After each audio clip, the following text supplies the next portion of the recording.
before we get rolling with this week's video, I've got a question for you guys, actually a couple of questions for you guys. So as you guys probably know, every year I'll come up with a portfolio book, which is all the photos I've shot in that particular year in book form. And the company I've used for the past few years is mypublisher.com. I've been really happy with the results from them. The print quality is really nice. Good contrast, good color, good sharpness, no weird printing oddities going on there. Really clean binding, lay flat pages, high quality paper. But here's the thing, mypublisher.com is no longer around. They were bought out a few years ago by Shutterfly, and they were bought out for the sole intention of basically running them out of business so that there's less competition. And this would all be fine so long as Shutterfly's books were on the same level of quality, but I really haven't found that to be the case. And quite frankly, I haven't really found anyone that has the same level of quality at a reasonable price as my publisher. Blurb and Shutterfly, they're both okay, but they just don't have the same sort of appeal as my publisher. There's been some other places I've found that have really high quality prints I've used in the past, but at the same time, the price point is so high that it just wouldn't really be reasonable to do the books that way, just because I'd have to price them so high that I just want to keep things pretty reasonable, keep it somewhere around $100, $125, somewhere kind of in that range. So if you guys have any suggestions on any book printers, I would love to hear about it down in the comments, or maybe shoot me an email, and you can get to my email address through my website at benhorn.com.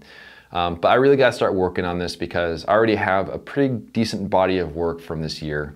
And as I lead into the fall trip coming up here, I'll probably get a few more photos from that. And I really got to get these books done here pretty soon so I can have a printing company that I'm really comfortable with. So I'd love to get your guys' feedback on that. And another thing too, I was thinking is, just because I've been doing books for the past few years doesn't mean I need to keep doing books, but I would love to have some way to present the work, because quite honestly, it's something I really depend on as far as income. I was thinking maybe something other than in book form. So maybe it's a matter of selling a printed portfolio of loose prints in a nice box. So that way you see all the photos with even better print quality and paper than in the book. And then also you could frame individual photos if you really wanted to. The sizes would be probably kind of on par with what's in the book here. So that might be another way of doing that. Again, I'd love to hear you guys' input on that and your thoughts on maybe a loose portfolio in a box. So please leave your comments down below or shoot me an email. Either way, I would love to get your feedback because I really need to start working on this and find something that's going to work well for everyone. So this week's video is continuing. I've been talking way too long today. Is continuing the theme as far as sharing some photos and talking about a common thread between those photos. I hope you guys enjoy.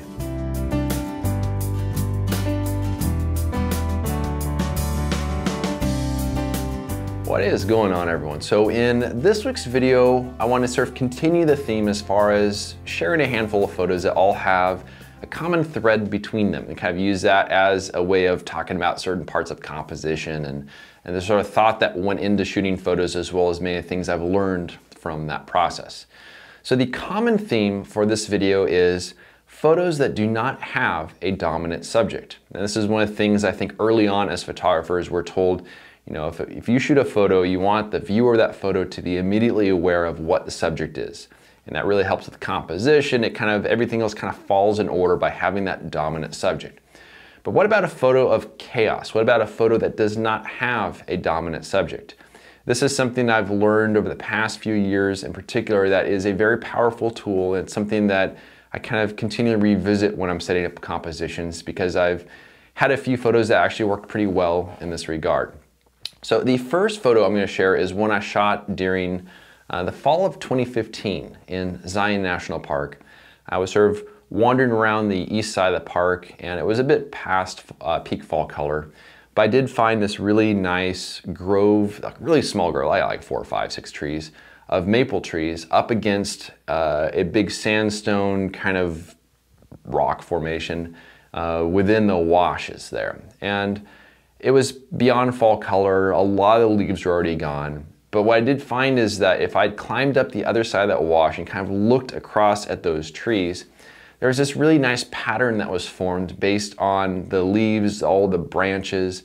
It was a scene I was photographing within the shade there, so you have the sky as a dominant light source. You have this really cool light, yet you have these really nice yellow and orange and red leaves that are kind of helping to balance that color a little bit and kind of create a little bit more visual interest. And I shot this photo as a little bit of an experiment, thinking I'm just going to fill the frame with chaos and kind of see what happens. But when I got the photo back from the lab, when I saw that slide, it had just a really nice, calm look to it, which really struck me as that's really what I was trying to capture at that point in time. And it was a bit of an experiment, but it actually worked out pretty well. And that became one of my favorite photos from that entire trip. And it also represents a relatively fleeting moment, because another day or so and all those leaves would have been gone, and then a few days before that there would have been a lot more leaves on that tree and it wouldn't have looked quite the same. But I shot it with my 450mm lens, which is a little bit of a longer lens on an 8x10.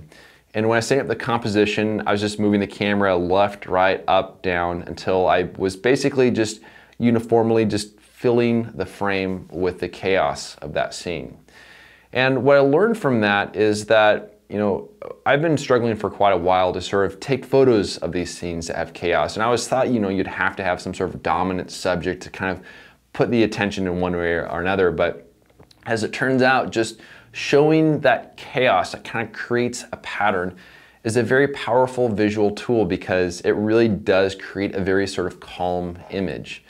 And so based on that particular photo, when I went to Death Valley a few months after that, it was during the time when there was a pretty good bloom going in the park. And this was really late in the trip. I was beat down, I was tired, I was at a place where I just really honestly wanted to drive home, because I felt like the trip hadn't been as successful as I'd wanted, and I was just really tired. But I did find this really cool area where there was this kind of pile of some like lava rocks and some sand, but there were these nice delicate flowers sort of growing on that little hillside there.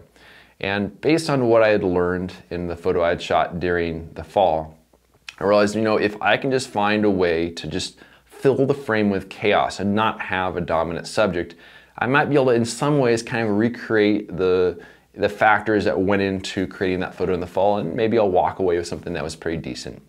But it was kind of a little bit windy at the time. I didn't have a lot of sort of faith in the photo, but I did wait until a little after sunset so that the scene was not in direct sunlight anymore, because I knew that I would have sort of a blue light for the background, and then those flowers would still come through with those nice yellows and a little bit of the greens and stuff as well. And as a result, I got the film back from the lab, looked at that photo, and again, I was really happy with it. It was just a nicely framed image of chaos. And then with those two pictures in mind, this past fall when I was in Zion, there was a scene I found kind of on the floor of one of the washes where there were some of these yellow maple leaves that had fallen off from the tree. It rained a little bit overnight, so some of the leaves that were left on the tree up above it, they're kind of dripping these big drops of water into the wet sand. And again, it created this really nice pattern with the leaves kind of randomly arranged there with these raindrops that kind of impacted these little craters in the mud. And also some of the actual drops that were remaining on the leaves themselves when you kind of zoom in close enough. So I figured, I'm going to sort of follow this formula of just framing chaos and kind of see what happens. And so my composition was just basically set on what it was I was able to aim my camera at. There were some distractions kind of on either side, and I just kind of tried as much as I could to get just all the stuff I wanted in there. And sure enough, that was also one of my favorite photos from that particular trip. And there's something about those scenes. In some cases, it's because all those scenes were relatively fleeting moments. Those scenes were not around for very much longer. In the case of the third photo with those leaves on the ground, a little later that day, that scene was gone. The water was dried up. It kind of was becoming sand again. The leaves were kind of starting to blow away, and it just didn't have that same look. So capturing a fleeting moment is pretty nice. In the case of the Death Valley photo, wildflowers in Death Valley, it's not something that's going to be something you're going to be able to shoot all the time. And then the The leaves, the fall color, the Zion photo, again, kind of a fleeting moment. It didn't last very long. But what I've learned when it comes to the compositions for these photos is that if you do fill that frame with chaos, if you do have some nice color contrast to work with, like the yellows and the blues and all that, you can have a lot of visual interest in the photo, but you also create a photo that has a very calm look to it because you don't have that dominant subject. You're going to spend time kind of looking around that photo, kind of exploring it.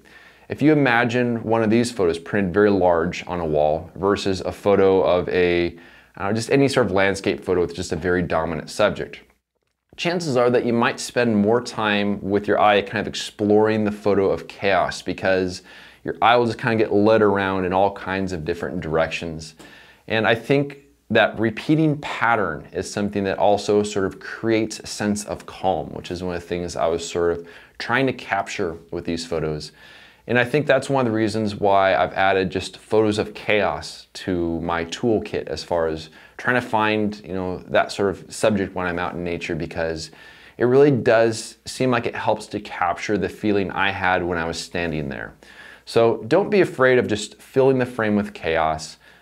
It's something that can be very effective. It's a very calm feeling. I think it also creates photos that has a very lasting appeal.